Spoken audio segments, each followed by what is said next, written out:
नमस्कार, बहुत स्वागत है आप सभी का। मैं हूं आपके साथ भावना शर्मा और आज आप लोगों से बात होगी मौनी अमावस्या के बारे में। मौनी अमावस्या पूरे साल भर का काफ़ी मुख्य दिन माना जाता है। माघ मास में पड़ने वाली अमावस्या को हम कहते हैं मौनी अमावस्या। और जैसे आप नाम से ही समझ पा रहे हैं, मौनी अमावस्या यानी कि मौन धारण करने का अलग महत्व होता है इस दिन दान का, ध्यान का, स्नान का महत्व बहुत ज़्यादा बताया गया है हमारे शास्त्रों में, पुराणों में। मौनी अमावस्या का महत्व जितना ज़्यादा है उतना ही ज़्यादा इस दिन किए गए शुभ कर्मों का फल आपको मिलता है। दूसरी चीज़, इस बार एक डाउट वाली सिचुएशन ये है कि 31 तारीख की पड़ रही है या 1 तारीख की। ये दुविधा को हम दूर करेंगे। दूसरी बात, हम ये भी बात करेंगे कि मौनी अमावस्या के दिन क्या आप कर सकते हैं, कैसे आप तर्पण करें, किसको दान करना चाहिए, क्या दान करना चाहिए, क्या समय होना चाहिए। और ख़ास तौर पर मौनी अमावस्या के दिन कहते हैं कि स्नान करने का महत्व बहुत ज़्यादा है। अब बिकॉज ऑफ कोविड बहुत सारे लोग जो हैं वो ट्रैवल नहीं कर पा रहे हैं। तो ट्रैवलिंग अगर आप नहीं कर सकते हैं, आप कहीं जा नहीं सकते हैं, तब आप स्नान घर में कैसे करेंगे, किस तरह से स्नान करना चाहिए। जिन लोगों को मानसिक परेशानियां बहुत ज़्यादा हैं या स्ट्रेस बहुत ज़्यादा रहता है, उनके लिए ये दिन कैसे खास हो सकता है, इस दिन क्या उपाय आप कर सकते हैं, इन सब चीज़ों के बारे में आज मैं आपसे बात करूंगी। तो सबसे पहली चीज़, ये डाउट क्लियर कर लेते हैं कि 31st की है या फर्स्ट की। देखिए, अमावस्या तिथि जो है वो 31st से शुरू होकर के 1st को खत्म हो रही है, 1st ऑफ फरवरी को खत्म हो रही है। और जो स्नान का महत्व है वो 1 तारीख को है, 1 फरवरी को रहेगा।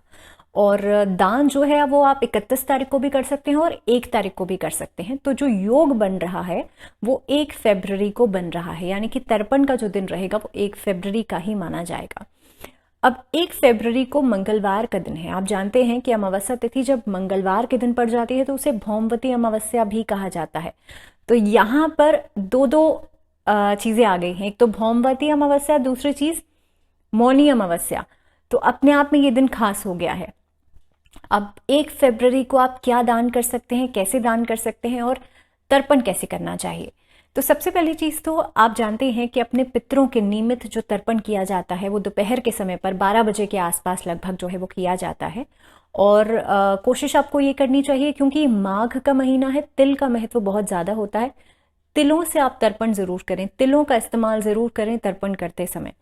दूसरी चीज़, इस समय पर हमारे पुराणों में कहा गया है कि इस दिन, मौनी अमावस्या के दिन, अगर आप पितरों के निमित्त तर्पण करते हैं तो पितृ दोष आपकी कुंडली में से खत्म हो जाता है। कई बार क्या होता है कि पितृ दोष की वजह से हमारे जीवन में कई सारी प्रॉब्लम्स, कई सारे ऑब्स्टैकल्स जो है आते हैं। कई बार हम जितनी सक्सेस हम डिजर्व करते हैं या हमारी बहुत मेहनत करने के बावजूद भी वो सक्सेस हमें नहीं मिल पाती है। पितृ दोष एक बहुत बड़ा कारण बन जाता है उसके अंदर। तो मौनी अमावस्या के दिन आप पितरों के निमित्त तर्पण जरूर करें। ऐसा करने से आप देखेंगे पितरों का एक ब्लेसिंग्स जो हैं वो हमेशा आपको मिलती है। और दूसरी चीज़, आप देखेंगे कि पितृ दोष वाली जो समस्या है वो भी खत्म होती है। इसके बाद जैसे मैंने आपको समय बताया है, इस समय पर आप तर्पण जो है वो कर सकते हैं। तिलों का इस्तेमाल ज़रूर करें। जिस समय पर आप अपनी अंजलि में जल लेते हैं उस समय पर उसमें तिल थोड़े से ज़रूर डाल लीजिएगा। मौनी अमावस्या के दिन कहते हैं कि 3 तरह की समस्याओं से आपको मुक्ति मिलती है। पहली है शारीरिक समस्या, दूसरी है भौतिक समस्या और तीसरी होती है दैवीय समस्या। पहली तो आप जानती हैं कि शारीरिक समस्या, कहते हैं कि स्नान जब आप करते हैं पवित्र नदी में तो उससे आपको फिजिकल जितने भी एलिमेंट्स होते हैं, फिजिकल हेल्थ इश्यूज जो होते हैं वो खत्म हो जाते हैं। दूसरी है भौतिक, यानी कि अनजाने में आपने कोई गलत काम किया है, उसकी वजह से जो आपको भुगतान करना पड़ेगा, ये सब चीजें खत्म हो जाती हैं मौनी अमावस्या पर जब आप दान करते हैं, ध्यान करते हैं, स्नान करते हैं। तीसरी हो जाती है जो कि आपके ग्रह दोष जो होते हैं, ग्रह की वजह से आ रही समस्या जो होती है, आपका कोई ग्रह कमजोर है तो ग्रह दोष जो है वो भी मौनी अमावस्या पर पूजा करने से, दान करने से, स्नान करने से खत्म होते हैं। तो इसीलिए मौनी अमावस्या का दिन अपने आप में खास है। और इस दिन तो भौमवती अमावस्या पड़ गई है। तो मंगल अगर किसी की कुंडली में खराब है, मार्स की वजह से कोई दिक्कत आ रही है, तो उन लोगों के लिए भी ये दिन बहुत खास हो जाएगा। अब बात करते हैं दान की। तो दान आप क्या कर सकते हैं। इस दिन तेल का दान करा जा सकता है, इस दिन तिलों का दान किया जा सकता है, इस दिन कंबल का दान किया जा सकता है, इस दिन खाने की सामग्री का दान किया जा सकता है, इस दिन कपड़ों का, वस्त्रों का दान किया जा सकता है, इस दिन जूतों का दान किया जा सकता है, इस दिन अम्ब्रेला, छतरी का दान कर सकते हैं आप। तो ये कुछ चीजें हैं जो कि आप डोनेट कर सकते हैं। इसके अलावा शनि जिन लोगों का शनि की ढैया, साढ़े साती या फिर शनि की महादशा, अंतरदशा की वजह से जिनके जीवन में दिक्कतें आ रही हैं, क्योंकि शनि इस समय पर मकर राशि में है, अपनी राशि में है, स्वराशि में है, और शनि इस साल में भी ट्रांजिट करेंगे, तो आप देखेंगे कि शनि की वजह से जो भी दिक्कतें आ रही हैं वो इस दिन दान से खत्म होंगी। अब बात करेंगे उन लोगों की जिनके चार्ट के अंदर चंद्रमा जो है वो खराब है, यानी कि अगर आपका चंद्रमा खराब होगा तो आप जानते ही हैं कि मानसिक परेशानियां बहुत ज्यादा होंगी। ऐसे लोगों को स्ट्रेस बहुत ज्यादा होता है, या तो चंद्रमा का ग्रहण योग बन रहा है चार्ट के अंदर, या फिर उसकी डिग्री कम है, या फिर चंद्रमा जो है वो नीच अवस्था में बैठा हुआ है, गलत भाव में बैठा हुआ है, यानी कि खराब भाव में बैठा हुआ है, तो इस वजह से आपको मानसिक प्रॉब्लम्स, मानसिक परेशानियां बहुत ज्यादा होंगी।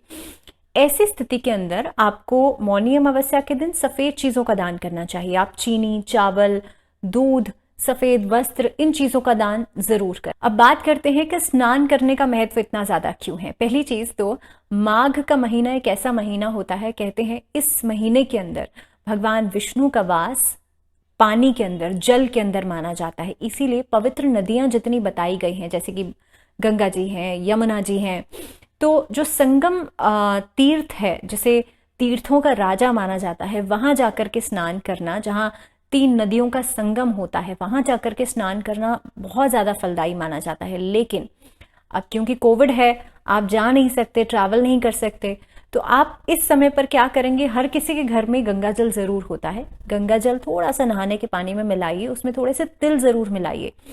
अगर शनि की वजह से दिक्कतें आ रही हैं, अगर शनि आपके चार्ट में खराब है, तो थोड़े से तिल मिलाकर के स्नान जरूर करें।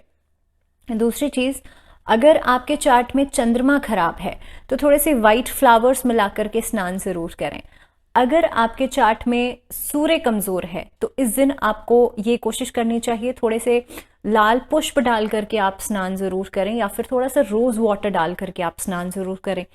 इसके अलावा आपको सुबह उठ करके कोशिश ये करनी चाहिए, जब आप स्नान करने के बाद जितना अर्ली मॉर्निंग हो सकता है उतना जल्दी उठ करके आप सूर्य को अर्घ जरूर दें। तो सुबह उठ करके जब आप सूर्य को जल देते हैं, सूर्य को जल देने से अगर किसी के चार्ट में सूर्य कमजोर है, सूर्य की डिग्री कम है, सूर्य नीच का बैठा हुआ है, कि सभी समस्याएं जो हैं वो खत्म होती हैं। और खास तौर पे क्योंकि जब आप जानते हैं कि सूर्य कमजोर होगा या उसकी स्थिति ठीक नहीं होगी, तो आपके लाइफ में फादर के साथ आपकी नहीं बनेगी, आपको हायर पोस्ट नहीं मिल पाएगी, बहुत ज्यादा मेहनत करने के बावजूद भी आप गवर्नमेंट जॉब हासिल नहीं कर पाएंगे, या फिर आपके अंदर कॉन्फिडेंस नहीं होगा, विल पावर नहीं होगी, आप लीडरशिप क्वालिटी आपके अंदर नहीं होगी। तो ये सभी प्रॉब्लम्स जो हैं वो खत्म होती हैं। दूसरी बात, सुबह उठ करके सूर्य को जल जरूर देना चाहिए, उसमें थोड़ा सा रोली, थोड़ा सा लाल कुमकुम डाल करके आप जल जरूर दें, और सुबह उठ करके आप लोग आदित्य हृदय स्तोत्र का पाठ जरूर करें इस दिन। उसके बाद आफ्टरनून के समय पर जब आप तर्पण करेंगे, कोशिश करना चाहिए उससे पहले आप विष्णु सहस्त्र नाम का पाठ जरूर करें, क्योंकि भगवान विष्णु की पूजा करना इस दिन बेहद खास माना जाता है।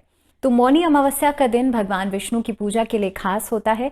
इस दिन विष्णु सहस्त्र नाम का पाठ और साथ ही में विष्णु चालीसा का पाठ जरूर करना चाहिए। अगर फाइनेंशियल इश्यूज हैं, अगर आर्थिक समस्याएं बहुत ज्यादा हैं, इसको करने से ये सभी समस्याएं खत्म होती हैं। दूसरी बात, इस दिन अगर मंगल की वजह से कोई दिक्कत आ रही है, क्योंकि मौनी अमावस्या इस दिन भौमवती अमावस्या के रूप में भी आ रही है मंगलवार के दिन पड़ने की वजह से, तो इस दिन आप हनुमान जी के सामने शाम के समय चमेली के तेल का दीपक जलाएं और उनके सामने आप 3 बार बजरंग बाण का पाठ जरूर करें। अगर कोर्ट कचहरी से जुड़ा हुआ कोई भी मामला है, या घर में बहुत ज्यादा वाद विवाद रहते हैं, घर में बहुत ज्यादा लड़ाई झगड़े होते हैं, तो ये उपाय करने से डेफिनेटली ये समस्या खत्म हो जाएगी। अगर घर में स्वास्थ्य संबंधी दिक्कतें बहुत ज्यादा हैं, हेल्थ इश्यूज बहुत ज्यादा हैं, तो इस दिन आपको महामृत्युंजय मंत्र का चांट जो है 108 बार जरूर करना चाहिए अर्ली मॉर्निंग। महामृत्युंजय मंत्र का चैंटिंग करने से चंद्र की वजह से या मून की वजह से आ रही समस्याएं खत्म होती हैं, क्योंकि भगवान शिव जो हैं वो चंद्रमा को अपने मस्तक पर विराजमान करते हैं। तो इसीलिए अगर चंद्रमा की वजह से कोई दिक्कत आ रही है तो ये सभी समस्याएं खत्म होती हैं। और खास तौर पर अगर हेल्थ इशू है तो महामृत्युंजय मंत्र का चैंट इस दिन जरूर करना चाहिए। हो सके तो जिसको बार बार हेल्थ इशू होता है, बार बार जो बहुत ज्यादा बीमार पड़ते हैं, उनको रुद्राक्ष जरूर धारण करवाना चाहिए मौनी अमावस्या के दिन। तो इसी के साथ इस वीडियो में फिलहाल इतना ही। This was all Mauni Amavasya की एक बार फिर से आप सबको बहुत शुभकामनाएं। फिलहाल मुझे दीजिए इजाजत, लेकिन आप लोग जुड़े रहिए चैनल के साथ। नमस्कार।